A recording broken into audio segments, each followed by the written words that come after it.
why am I making this video? Flashlight has always been a mod that has greatly interested me, but getting into it is quite frankly terrifying. I figured it would be beneficial to scavenge a lot of information and make an honest attempt at learning the mod, seeing how it works firsthand and trying to set a few scores. My intention with this video is essentially a research project, compiling all of the tips and information I can find in one location to act as a resource sink of sorts. Something that I can, and by proxy you may, refer back to. I want to highlight two players in specific who have created very in-depth forum guides already, as they have been my inspiration for wanting to create this video. These guides are quite old now, but I found that the information they provided to still be very valuable, both of which will be linked in the description below.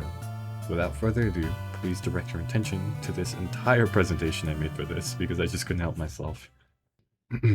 Welcome to my presentation. Flashlight is easy, actually. My needlessly in-depth analysis. So let's talk about it. So what is Flashlight? Flashlight is a difficulty modifier mod in OSU that increases the visible playing area, emulating a flashlight being shown at the player's cursor.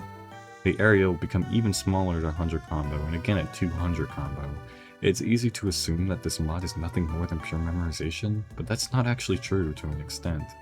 This mod has a lot of nuance to it that this video will cover in order to highlight certain aspects of it lost to its underutilization. Let's talk about the mechanics of Flashlight. As stated previously, when reaching certain combos with Flashlight, it will eventually shrink your playing field even further. This is not a gradual change as the combo increases, rather instead a sharp difference once you hit certain thresholds. This is what can make getting used to the change extremely difficult for beginners, and something that I struggled with a lot. The exact change in dimensions are as follows. When at 100 combo, your playing field is shrunk to roughly around 80% or 0.8, and at around 200 combo, it's shrunk even further to roughly around 60% of your initial visibility, or 0.6. And here's a demonstration. At 100 combo, you can see how the visibility has been shrunk to around 0.8, and the same with 200 combo with 0.6. Furthermore, visibility is further darkened when holding a slider. At the top here, you can see this is before the player has held the slider or touched the slider, and below is after the player is actively holding the same slider. Additionally, the flashlight will lag behind the player's cursor. I believe it is by 120 milliseconds, as that is the default value that OSU Laser suggests. Now let's go over the methodology in playing Flashlight. According to what I found, there's typically two major distinctions in Flashlight players. Those who specialize in sight reading, sticking to lower star ratings to farm leaderboards and top ones, and those who specialize in memorization, practicing individual segments in order to master and execute more demanding patterns found in higher star ratings and tech maps. So let's start with sight reading. This is the category where most Flashlight players fall under.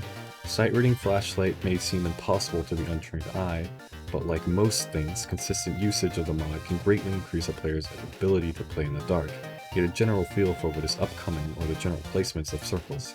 A lot of players end up training their sight reading skill from simply grinding a large variety of maps with Flashlight, typically easier maps. Remodding, that is Hard Rock Double Time Flashlight, when the 2-star beat maps may sometimes require little to no memorization at all. These maps have patterns that mostly lead into each other and are unlikely to have any completely blind jumps in placement. This ends up providing a path that players will be able to use their intuition to work out instead of strictly memorizing. This is the general principle of sight reading within the context of Flashlight. Of course, every map is unique and sight readability will still be a factor when it comes to sight reading in Flashlight, thus players will have to react accordingly. And this is generally what most people think of when Flashlight is brought up in the context of setting scores.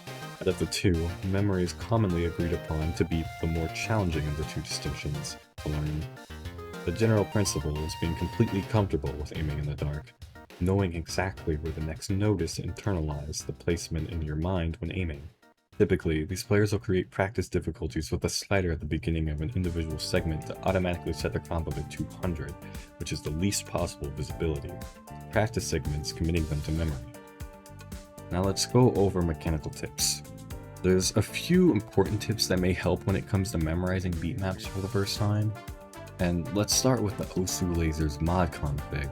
Laser now allows for the manipulation of the Flashlight mod to increase or decrease the effect.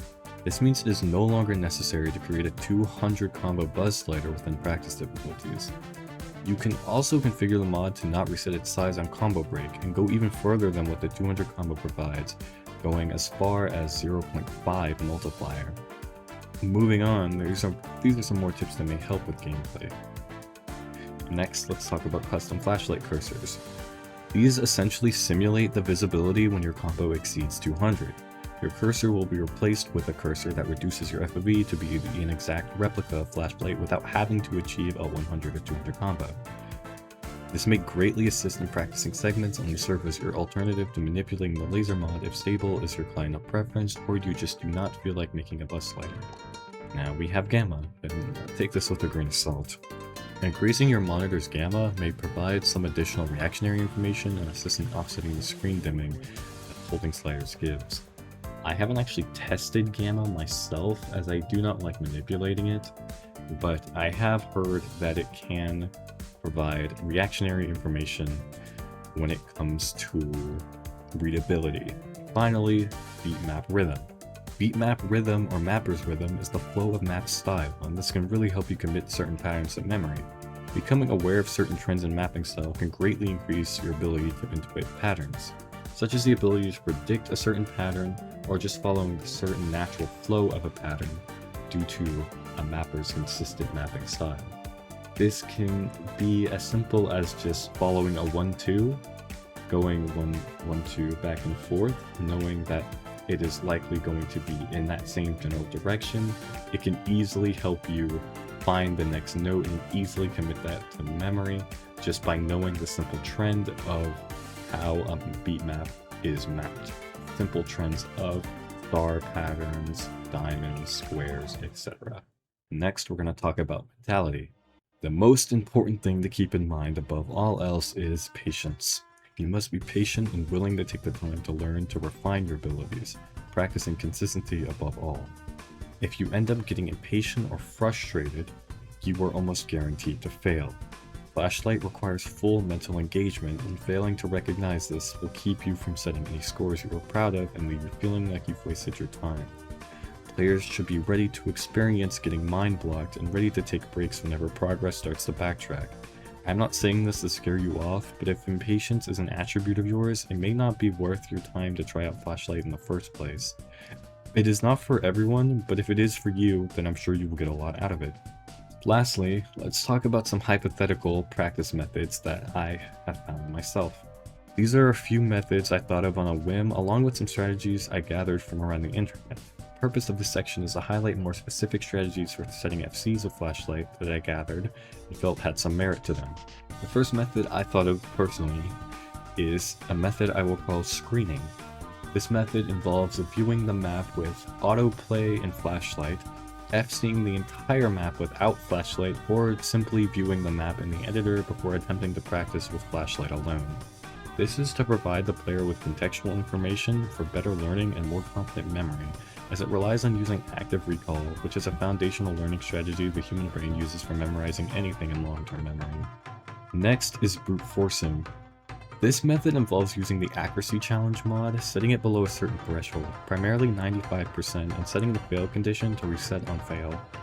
This should, in theory, assist in making repetitive attempts more efficient, although you will rack up play count pretty quickly using this method. I found that it is not too efficient, but it is very useful for grinding the beginning of a map when your combo is not really going to be that high and you have full visibility anyway.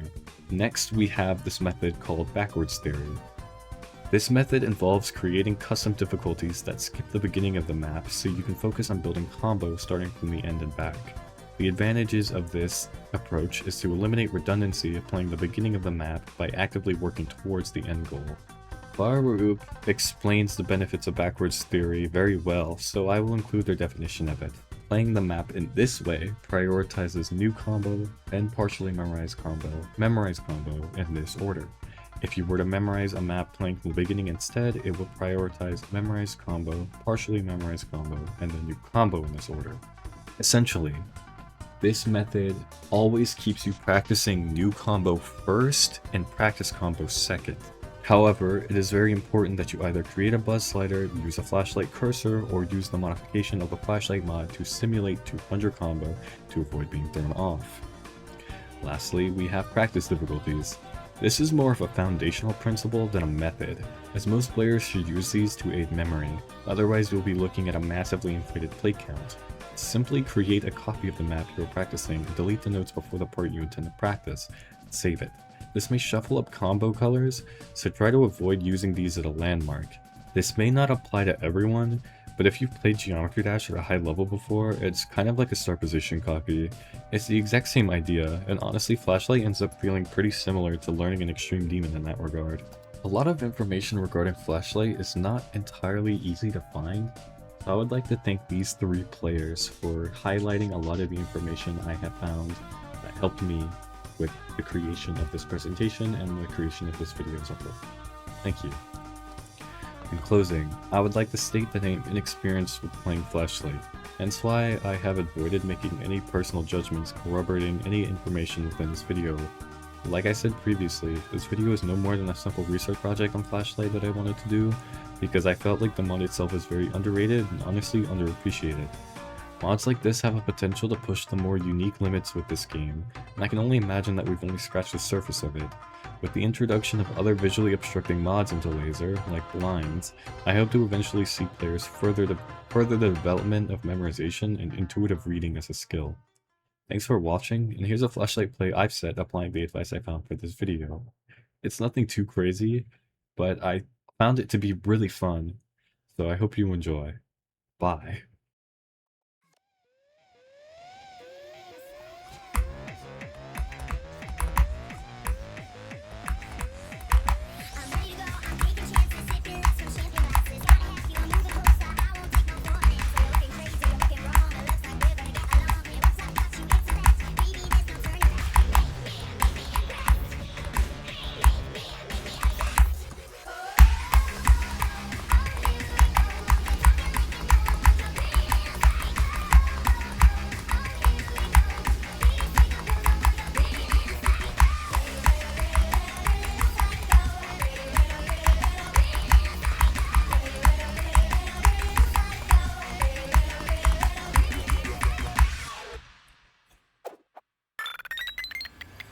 I mean, okay. It wasn't an SS. Okay. The fuck is that for?